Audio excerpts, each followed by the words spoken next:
Bonjour à tous, bienvenue à tous. Alors, avant tout propos, je tiens déjà à m'excuser auprès de tous les abonnés du fait de mon silence dû à des raisons professionnelles que j'ai dû mentionner dans un de mes posts. Aussi, je remercie pour tous ces encouragements et ces messages de soutien que je reçois tous les jours. Alors, de quoi s'agit-il aujourd'hui? Nous allons parler dans cette vidéo de la connaissance de l'environnement en tant que délégué médical. Comme vous le savez, l'environnement d'une activité, d'une entreprise ou d'un secteur d'activité représente l'ensemble de tous les facteurs extérieurs susceptibles d'influencer la rentabilité et le succès de cette activité. Ainsi donc, pour le délégué médical, connaître et maîtriser l'environnement dans lequel l'on évolue est très important, voire même indispensable. Aussi, à travers mes vidéos précédentes, l'on a pu voir que pour qu'un argumentaire soit vendeur, il faut que les arguments correspondent aux besoins du prescripteur, médecin ou pharmacien. Ainsi donc, dans le cas d'un pharmacien et de son officine, le fonctionnement et les personnes avec qui il travaille conditionnent les besoins de celui-ci.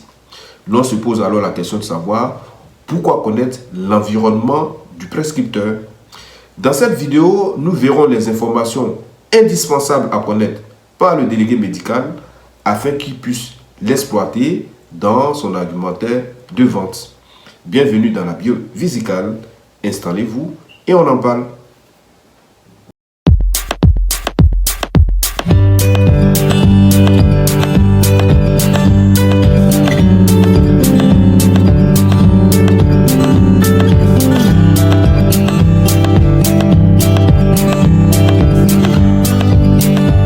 La localisation d'une pharmacie a une influence sur la vente des produits pharmaceutiques.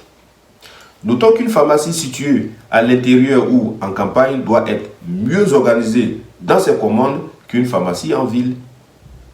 En ville, les pharmaciens peuvent se faire livrer régulièrement par les grossistes, alors qu'en campagne ou à l'intérieur, une fois par jour, voire même moins. Le pharmacien, dans ce cas, va commander moins, mais en grande quantité. De même, un délégué médical pourra régulièrement visiter une pharmacie en ville qu'une pharmacie à l'intérieur ou en campagne. Ainsi donc, un délégué médical qui va visiter une pharmacie à l'intérieur ou en campagne, lors de sa mission, se doit de mieux préparer sa visite pour qu'elle soit la plus vendeuse possible. Dans l'équipe officinale, nous avons le pharmacien chef, c'est-à-dire le maître des lieux, les différents pharmaciens assistants, le chargé de commande et les différents vendeurs. Alors, nous disons que le délégué dans sa visite devra respecter la hiérarchie, c'est-à-dire que si le pharmacien chef est présent, c'est à lui seul qu'il faudra s'adresser. Cependant, il ne faut pas délaisser les différents assistants, le chargé de commande et les différents vendeurs. Très souvent, c'est eux qui sont derrière le comptoir à faire les conseils. Ils connaissent bien les clients, ils les côtoient, ils connaissent leurs besoins. Aussi, à travers eux, le délégué médical pourra avoir plusieurs informations sur le pharmacien, la pharmacie et surtout les différentes prescriptions des différents médecins aux alentours. Dans ce cas, le délégué médical a intérêt à gagner leur confiance s'il veut voir ses ventes augmenter. La clientèle du pharmacien est le chiffre d'affaires de la pharmacie. Le délégué médical qui parle des clients de la pharmacie aura toujours une grande attention de la part du pharmacien. Très souvent, en tant que délégué médical, nous sommes focalisés sur nos produits et nos objectifs sans penser aux besoins du pharmacien. C'est une réaction normale et humaine qu'il faut essayer de corriger car se tourner vers les autres, c'est aussi compliqué. Disons que de base, un délégué médical ne connaît pas les clients des pharmacies qu'il visite.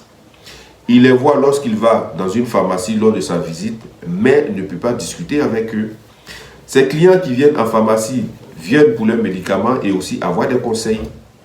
Alors, le délégué médical, dans ce cas, devra avoir l'intelligence d'écouter les conversations, recueillir les informations précieuses qui lui serviront à personnaliser son argumentaire. Au sein d'un hôpital existe généralement un pharmacien hospitalier. Le délégué médical se doit de visiter celui-ci pour connaître sa position par rapport à ses produits. Notons également que les produits qui sont prescrits à l'hôpital sont réalisés par des médecins et ont une influence sur les pharmacies de ville. Le délégué médical, sans les négliger, devra présenter ses produits à ses médecins car malgré tout, ils peuvent influencer ces pharmacies de ville.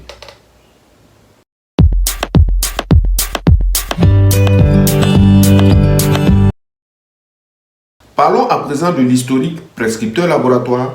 Lorsqu'un délégué médical débute sur un secteur, il ne connaît pas forcément son prédécesseur, ni les relations entre les prescripteurs, médecins ou pharmaciens et le laboratoire qui l'embauche. N'oublions pas que les médecins ou pharmaciens ont une relation très proche avec les différents laboratoires. Il est donc très important de connaître l'historique de ceux-ci. Un délégué médical peut questionner son prescripteur sur ses relations avec le laboratoire avant son arrivée. Il ne faut jamais hésiter de demander. En effet, lors de son argumentaire, le délégué peut ressentir que le prescripteur a une résistance par rapport au laboratoire.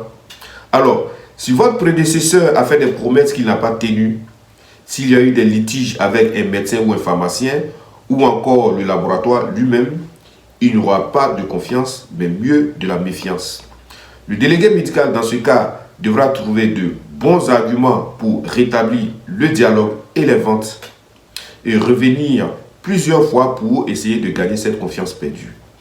Tant qu'il n'y a pas de dialogue, il ne sert à rien d'argumenter car la vente ne se fera. Lorsque le délégué médical aura gagné la totale confiance de son prescripteur, il pourra présenter ses produits et argumenter. Cependant, il devra être très prudent et ne jamais faire de promesses qu'il ne pourra jamais tenir. Après plusieurs années passées sur un secteur, un délégué médical et ses différents prescripteurs normalement se connaissent très bien. Chacun sait ce qu'il peut attendre l'un de l'autre. Aussi, un délégué médical devra toujours penser à l'avenir et préparer le terrain pour ses futures actions commerciales. Parfois, un médecin ou un pharmacien peut demander à un délégué de lui rendre un service.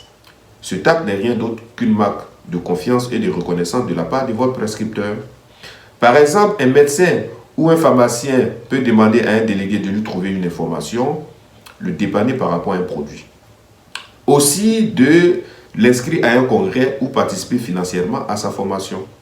En somme, pour pouvoir prévoir le futur, un délégué médical devra bien connaître le présent, mais aussi le passé du prescripteur avec le laboratoire qu'il représente. Pour conclure notre entretien, nous disons que l'environnement influence le comportement du prescripteur, médecin ou pharmacien. Le délégué médical, naturellement, hérite de cet historique lorsqu'on lui confie un secteur.